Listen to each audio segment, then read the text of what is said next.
When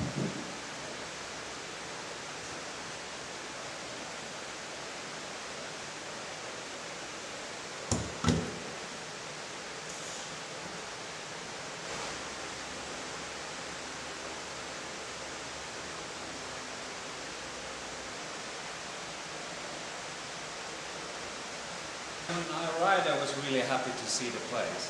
I was a bit uncertain first, since I suppose I was invited because I've been building machines, and it makes sense with the theme. But then it was the pictures of the place that made me choose to actually do something completely different to show my more recent paintings. And well, that was very much about when I saw the pictures of the place. I thought it was really interesting, and coming here it was even more interesting than I thought. For paintings here, and they're also the biggest paintings I have, so they're kind of maybe telling the most about what I'm doing. It's like if I have them here, I'm kind of secure. I'm telling something about my practice right now, and the rest is kind of just evolved out of that. And it's like you have these small paintings down here, and then it continues underneath, and that's something that's very much just evolved after hand, just looking at the space and looking what I had with me and kind of fitting it together somehow, playing around. An audience comes here and see the art that could, reflect onto the environment also. So it's like you could see the space through the art, or art through the space somehow. So, hopefully that's something that brings something interesting also to people who come and want to see this space. This is functioning as a museum also for it's still a technical museum, and now it's also an art museum, and they are kind of on top of each other and intermingled. It's like, how does that work? Well, I think it could work in a very good way, that it's like they're pointing at each other somehow. Like this painting here, down here, it may be hard to see it. It will be impossible to film, but there's some colors in that, specific yellow color, and there's some kind of darkness in it. And that's something, the wall and these details here, it's like exactly the same color scheme. And that's something I didn't at all think about. I didn't know. But when I'm here, it's something, it's good to work with.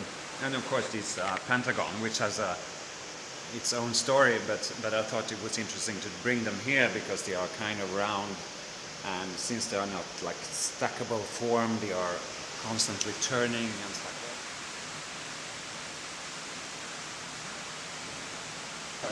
These forms, I thought they would work in a kind of machine environment, but also they have these paintings are kind of layered with aluminium as one layer, and the actual painting on top of that, so they are kind of two layered pictures. There's a gesso primer that with all these colors that's like a very complicated pattern underneath, and then there's a kind of old painting on top, and they are also in that sense two layers with quite a distance in between them somehow. So structurally they are kind of similar to the aluminium paintings, even though they look a bit different. This gesso primer is almost like a marble pattern, kind of stone imitation. It's quite fun to play with the actual stones in these stone walls. It's like they are kind of also connecting to each other. And also the pentagon form is kind of a building component, since it's impossible to make a complete pattern only with pentagons, but still it's very visible in stone walls. When it's nature stone that's cut to fit together, you often get these kind of pentagon forms anyway, even though you can't make this whole pattern with the same. So that's one reason I started to use pentagon. The blue one here, since the others are so well kind of camouflaged or hidden, so it's like, yeah, maybe I would keep it like that. But then I thought, well, maybe I had the blue that it's clearly visible, and that you're also in a kind of site that you actually can come close and look at actually how it's done. Because now they are so much installed that you might think that they are only part of an installation. I mean, there are also paintings in their own right, of course. So yeah. That's why I finally kept it there.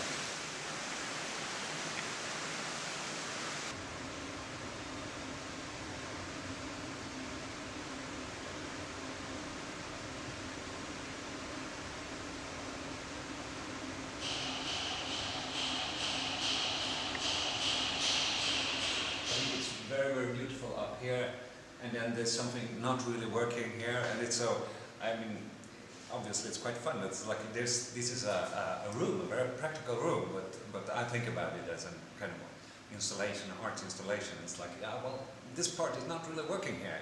So, and so I thought it was, it's enough to have something in the lower part of the room, yeah, but I still did some, fitting into the pipes and stuff. Well, but some of these paintings have these kind of relief patterns. It's like also, since I'm so much into these kind of layering of different pictures, which aren't really real pictures, because the real picture is something that kind of emerges or transmitted from somewhere in between these layers and yourself, and reflections. That's naturally like a very strong sculpture presence, and you have the oil paint, which is a complete painting, but not really, always fitting together with the aluminium.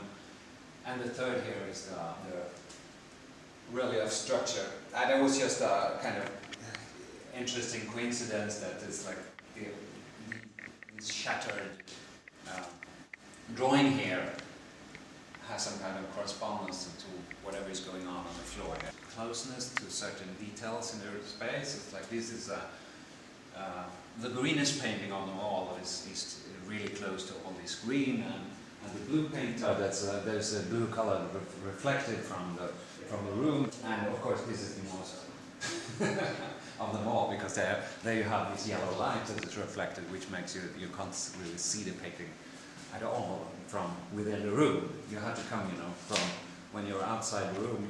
You can get, in a kind of bad angle, you can get a glimpse of what the painting actually looks like.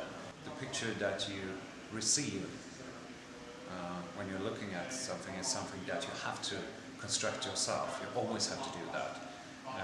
It's kind of the same here, or it's kind of exaggerating that effect in the way that you kind of could look at every detail and kind of compose and get your own picture of what is this painting, what does it look like, even though it's kind of hidden behind pipes or whatever.